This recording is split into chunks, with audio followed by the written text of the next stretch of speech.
تنسوا الإعجاب بالفيديو والاشتراك في القناة تشجيعا لنا لنستمر بنشر المزيد إن شاء الله.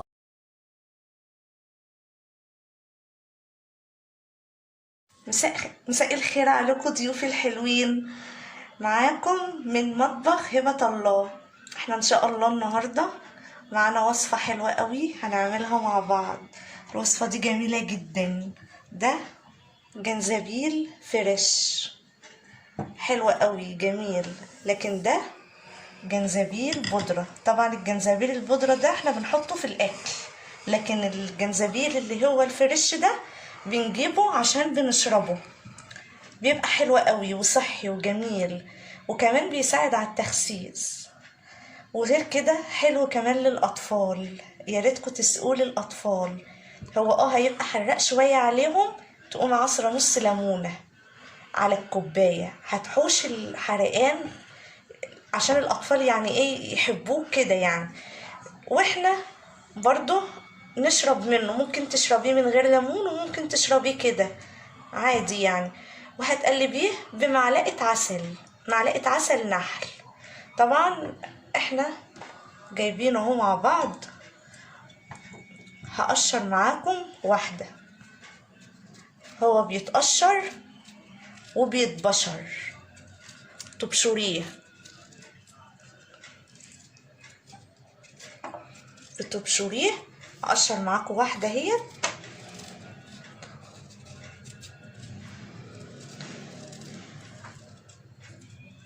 بعد ما هقشره كله، هقشر معاكم واحدة. بعد ما هقشره كله همسكه، طبعا هبشره في المبشرة.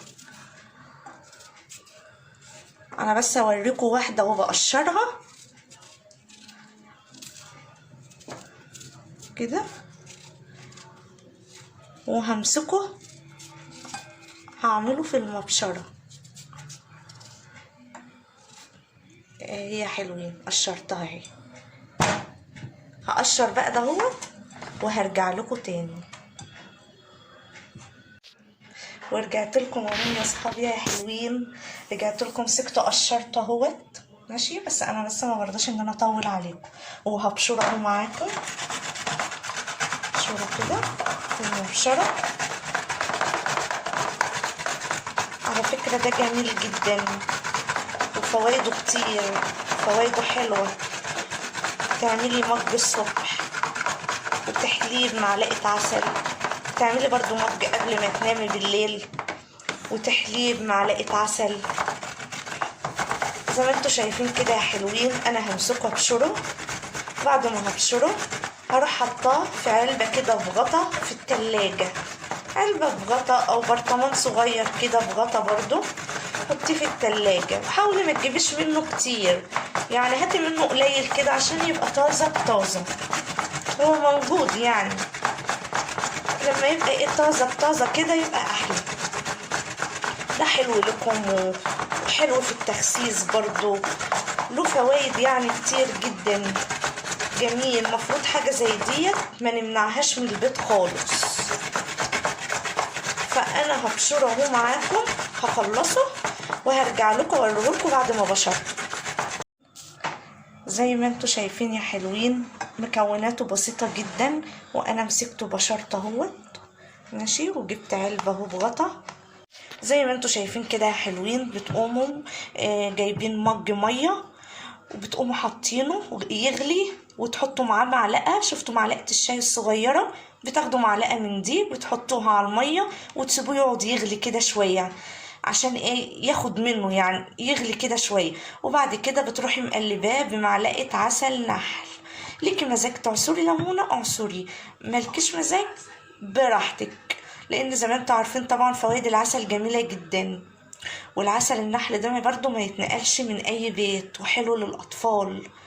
لما تقوم الصبح كده تجيبي مثلا معلقه عسل على حبه ميه صغيرين، وتقومي عصر عليهم ليمونه وتسقي الطفل بتاعك، برضو جميله جدا، مفيد برضو للاطفال.